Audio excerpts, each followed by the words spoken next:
Olá, começa agora mais um PGM e no programa de hoje você vai ver problemas respiratórios. Frio, tempo seco, poluição. Essa combinação típica do inverno paulistano é causadora de diversos problemas à saúde. Mobilidade urbana. A primeira semana de mobilidade urbana de Piracicaba ocorreu do dia 17 a 25 de setembro, com o objetivo de chamar a atenção e sensibilizar o cidadão para as questões de mobilidade no município. Alimentação de adolescentes. Todo mundo sabe, uma boa alimentação é essencial para uma vida saudável. Agora, para os adolescentes, bem, a resposta é quase sempre a mesma. Michele, o que é mais gostoso? Uma comidinha saudável com salada ou um fast food? Fast food, com certeza. Corrida de carrinhos eletrônicos. Programar um carrinho para percorrer uma pista sem interferência humana e na maior velocidade possível. Este é o desafio da Freescale Cup, que aconteceu pela primeira vez no Brasil no dia 29 de setembro de 2011 e reuniu em São Paulo estudantes de engenharia de diversas partes do país.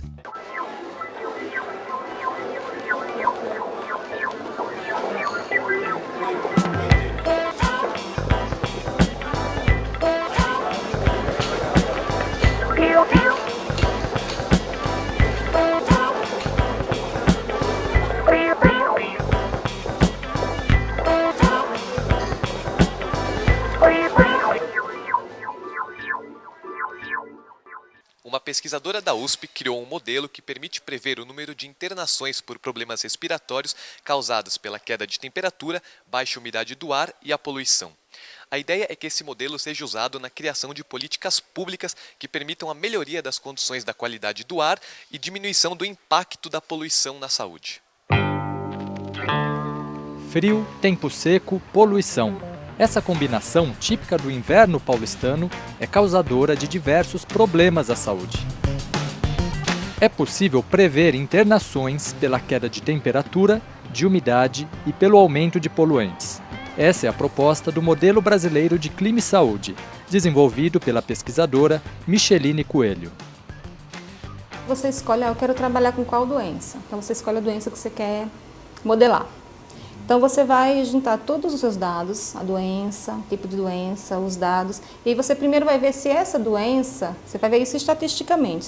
Se essa doença tem alguma relação com alguma variável ambiental? Sim, tem. Quais são essas variáveis? Aí a partir daí você começa a fazer toda uma modelagem, matemática por trás disso, para entender, modelar esse sistema todo.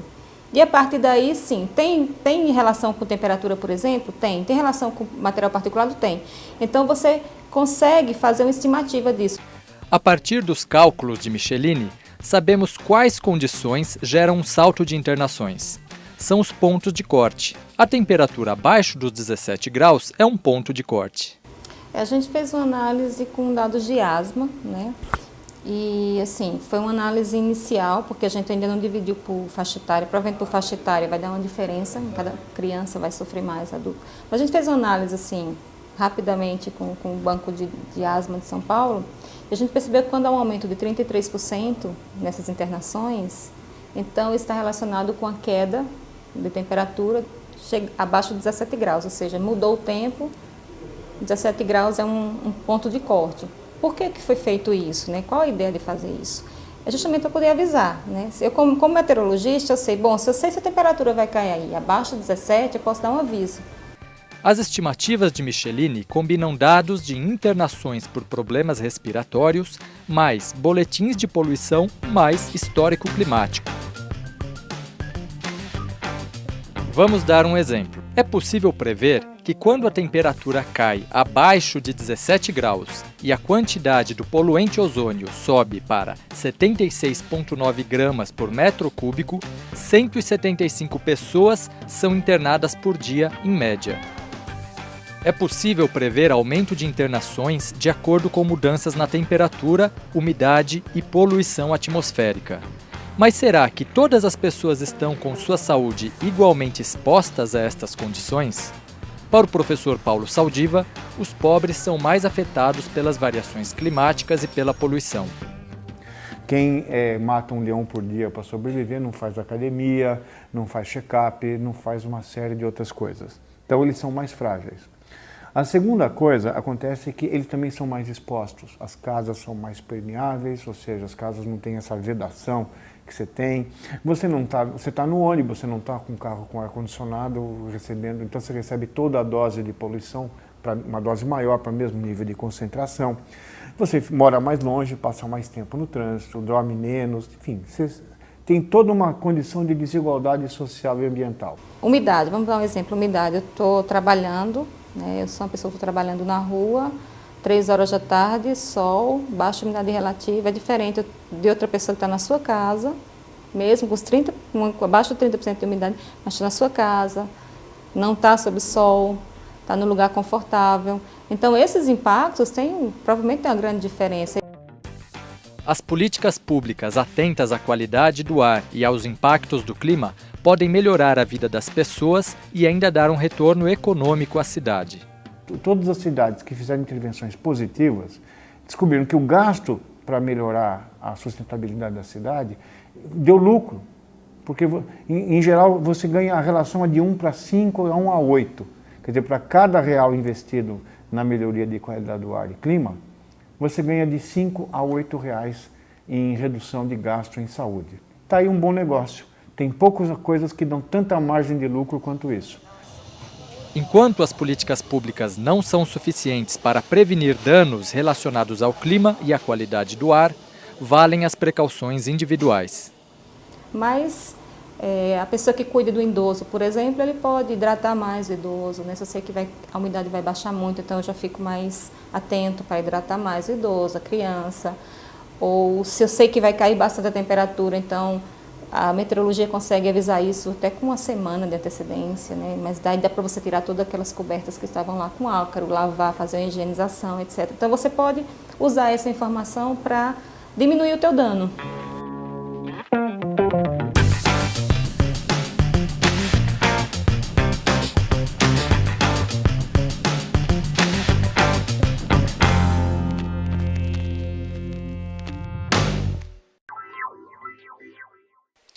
Problemas de mobilidade urbana não são exclusividade de metrópoles como São Paulo. Eles já podem ser encontrados em centros regionais, como Piracicaba. É o que mostra a reportagem de nossa equipe local.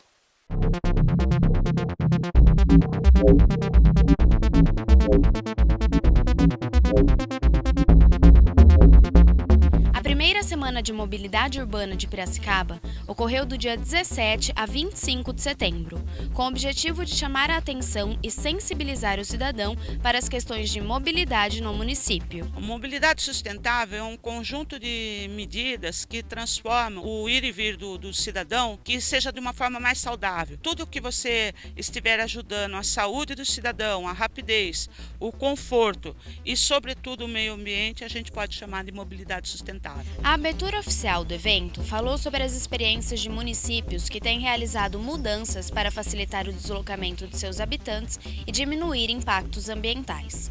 Um exemplo é a cidade de Freiburg, na Alemanha, cujo sistema de transporte prioriza o uso da bicicleta e a integração entre ônibus e caminhada.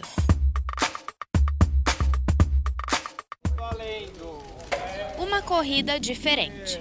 O Desafio Intermodal, uma das principais atividades da semana, comparou o tempo gasto por 10 modalidades de transporte para percorrer uma distância de 6 quilômetros entre a Exalc e a Estação da Paulista, na região central de Piracicaba. Gustavo Casoni da Rocha, aluno da Exalc, fez o caminho de ônibus e chegou 1 hora e 9 minutos após a largada.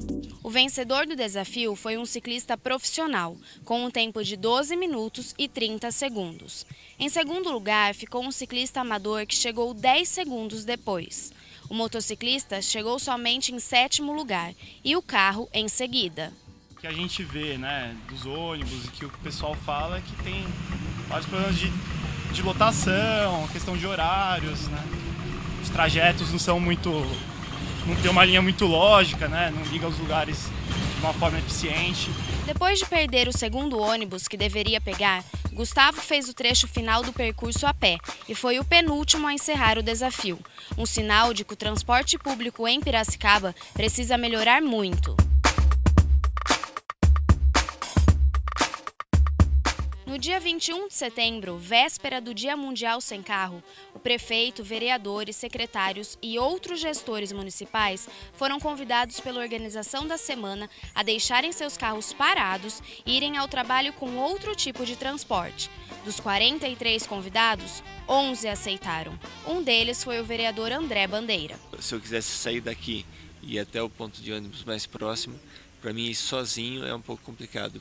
Pela minha deficiência, eu tenho uma dificuldade grande por não ter os movimentos finos das mãos. É difícil para tocar a cadeira na rua, ainda mais nas nossas calçadas tão bem conservadas como a gente tem aqui em Piracicaba.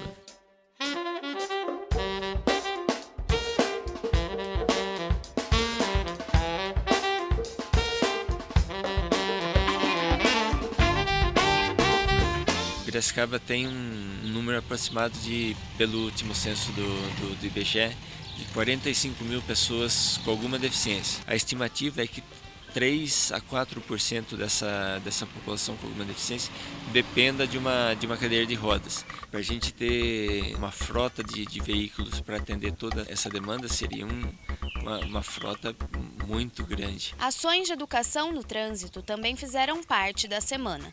A importância de se discutir esse assunto é que sejam evitados acidentes. Eu estou numa cadeira de rodas hoje devido a um acidente de trânsito que eu sofri, motivado por um motorista imprudente que cruzou um sinal vermelho e bateu no meu carro. O que gerou para ele? Uma multa de 1 dúzia de cestas básicas e o pior de tudo, a pessoa continua há 15 anos com a carteira de motorista. Então a gente vê que o Código Nacional de Trânsito é bastante falho nessa questão. Diante da falta de transporte público, acesso aos deficientes físicos, falta de ciclovias e educação no trânsito, surge uma dúvida.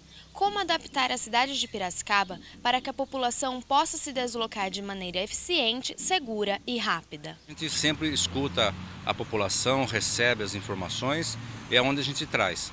No trânsito não é diferente. Nós temos agentes em vários pontos da cidade, como nós estamos fazendo hoje obra na Centenário, ali próximo da Exalc, do Sena, na rotatória do Las Velhinhos, que era um complicador nosso. Remodelações, nós estamos fazendo ali junto ao Clube de Campo, que é Renato Wagner com Armando Salles. Nós estamos fazendo a nova ponte. Essa nova ponte é para desafogar totalmente o trânsito na região, tanto de ida quanto de volta. Mobilidade não se resume apenas em remodelar ruas e avenidas.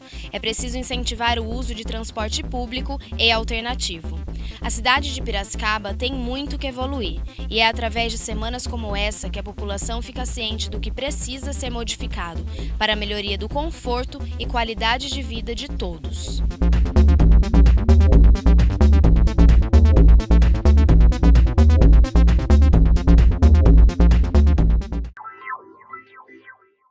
No próximo bloco, você confere como anda a alimentação dos adolescentes. O PGM volta já.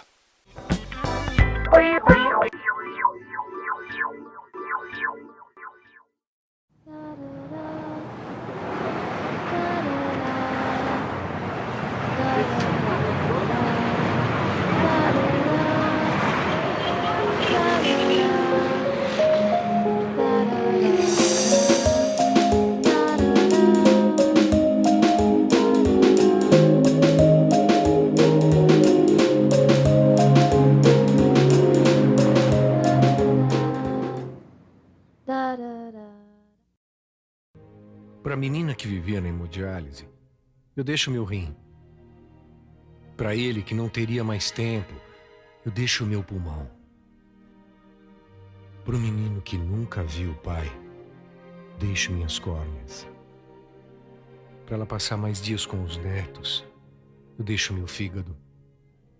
Para a moça que não se casaria, eu deixo meu coração. Para você que tem um doador na família, eu deixo um apelo.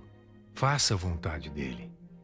Se você quer doar órgãos, avise sua família. Se você tem doador na família, atenda à vontade dele.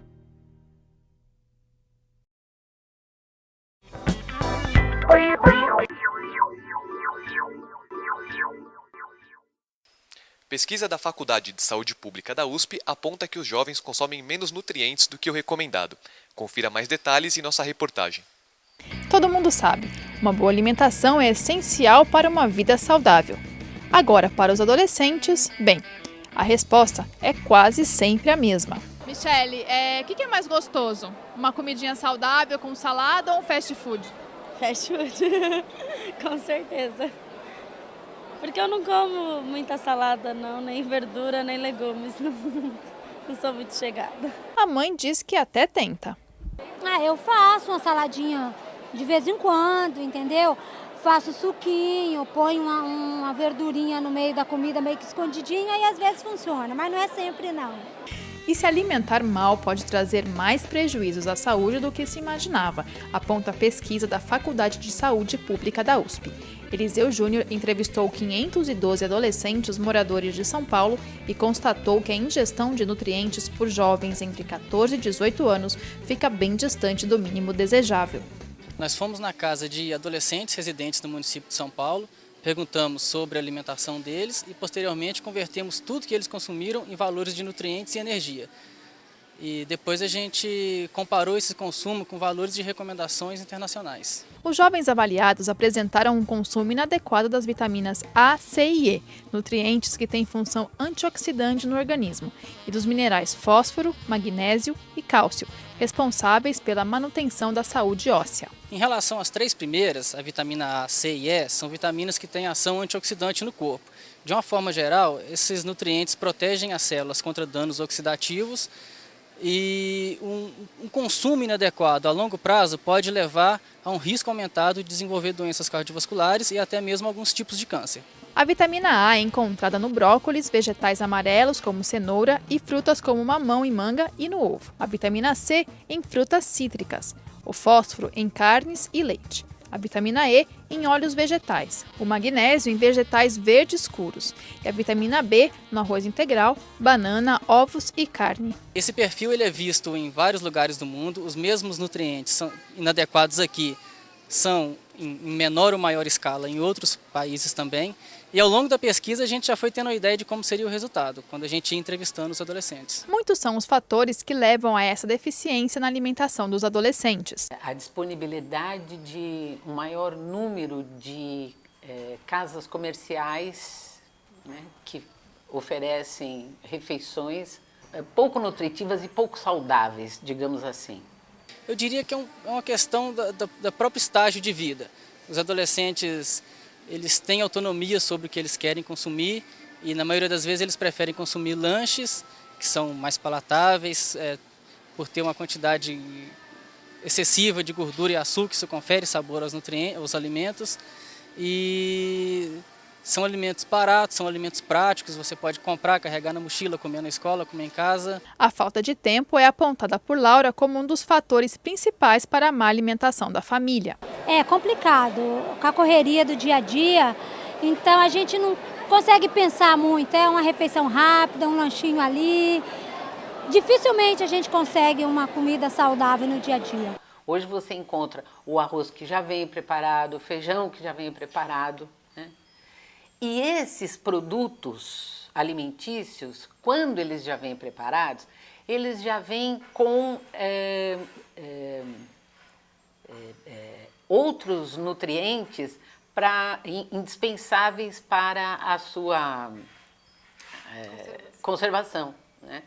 Principalmente o sódio. Não o sal de cozinha, não o NaCl, né, o sódio. Por causa disso, outro dado também chamou a atenção na pesquisa. 99% dos meninos e 86% das meninas apresentaram um consumo elevado de sódio. Algumas vezes você pensa no sódio só no alimento salgado. Não, ele está presente também no alimento doce. Aquela bolacha recheada, não sei o que, ela tem sódio. E não adianta suprir a falta de vitaminas com a ingestão de suplementos alimentares. A melhor via para reverter esse quadro é, de fato, a ingestão adequada de frutas, verduras e vegetais. O fato desses adolescentes apresentarem consumo inadequado não é um alerta para que passem a tomar suplemento medicamentoso. Precisa enfatizar que esses minerais e essas vitaminas que ele encontra como muito baixo na população que ele estudou, devem ser oriundos de alimentos, de frutas, de hortaliças, né? E não de cápsulas milagrosas, né? Drogas, né? Para Ana Maria, o melhor a fazer é seguir as orientações da pirâmide alimentar, que se propõe a mostrar de forma didática como alcançar as necessidades de calorias e nutrientes da população, utilizando os seus alimentos do dia a dia. Mas, se isso ainda for difícil... Só essa mensagem já seria ótimo para um adolescente. Diminuir refrigerante, diminuir frituras, salgadinhos de um modo geral, e doces também. É difícil? Porque sempre na faculdade comida mais fritura, dos salgados, lá onde eu trabalho do lado também, então restaurantes são poucos, aí fica bem complicado. Vai fazer umas 2 horas de esteira na semana e já resolve esse McDonald's aqui.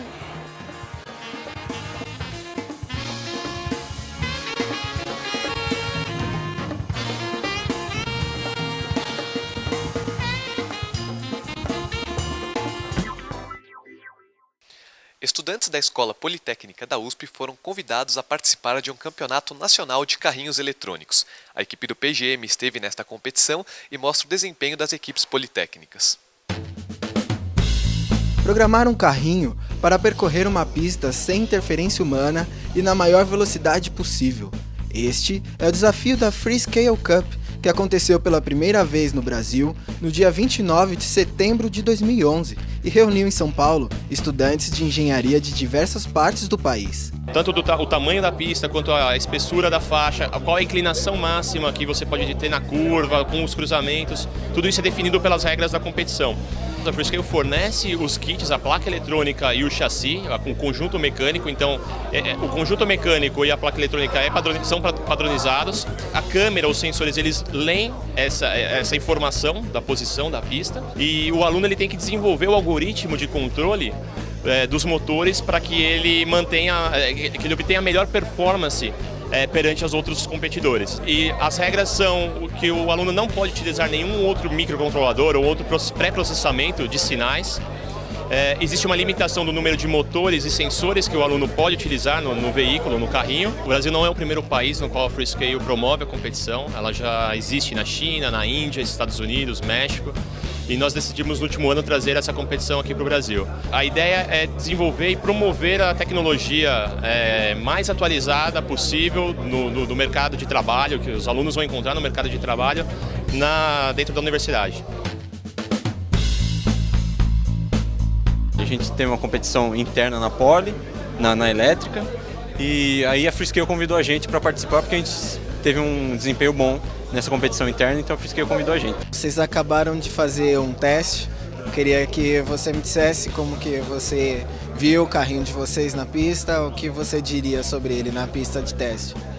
Olha, todo mundo está falando que o nosso foi muito bom. Eu não gosto de fazer previsões antes da competição, mas eu diria que tá muito bom.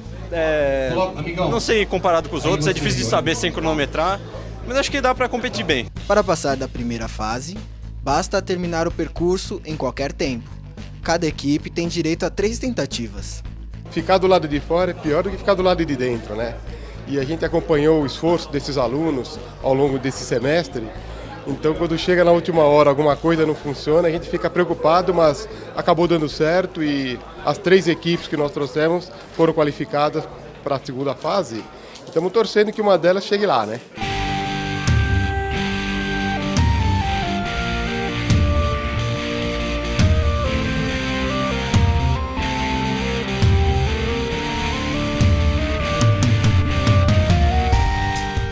Na segunda fase, o que conta é fazer o percurso no menor tempo possível. Cada equipe tem direito a 2 voltas e fica valendo o menor tempo.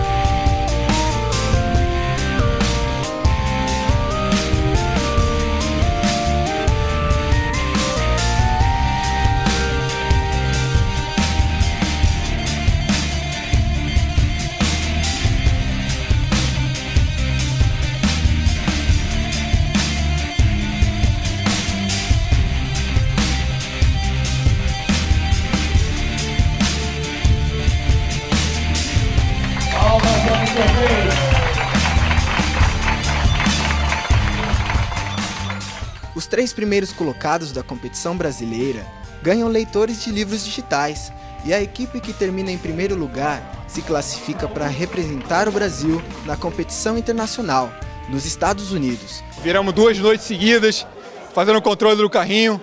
Agora, ó, voltamos 100% do cycle. Ó, campeão. Vocês não tinham feito o melhor tempo, tinham feito o segundo melhor tempo. Como que vocês conseguiram se superar? A gente arriscou. Arriscou. Tipo, a gente achou que com o tempo que a gente tinha, a gente conseguiria o terceiro lugar. Então, o primeiro tempo a gente já colocou no máximo para tentar conseguir o primeiro. Foi o que aconteceu.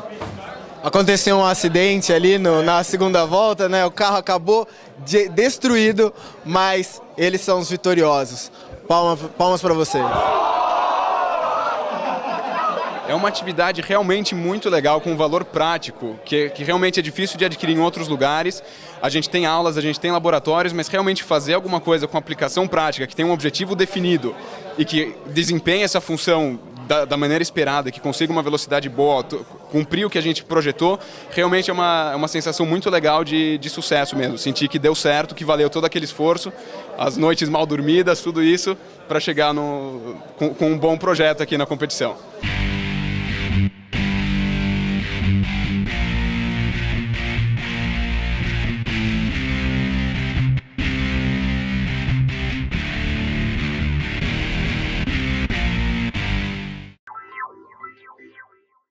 O PGM de hoje fica por aqui.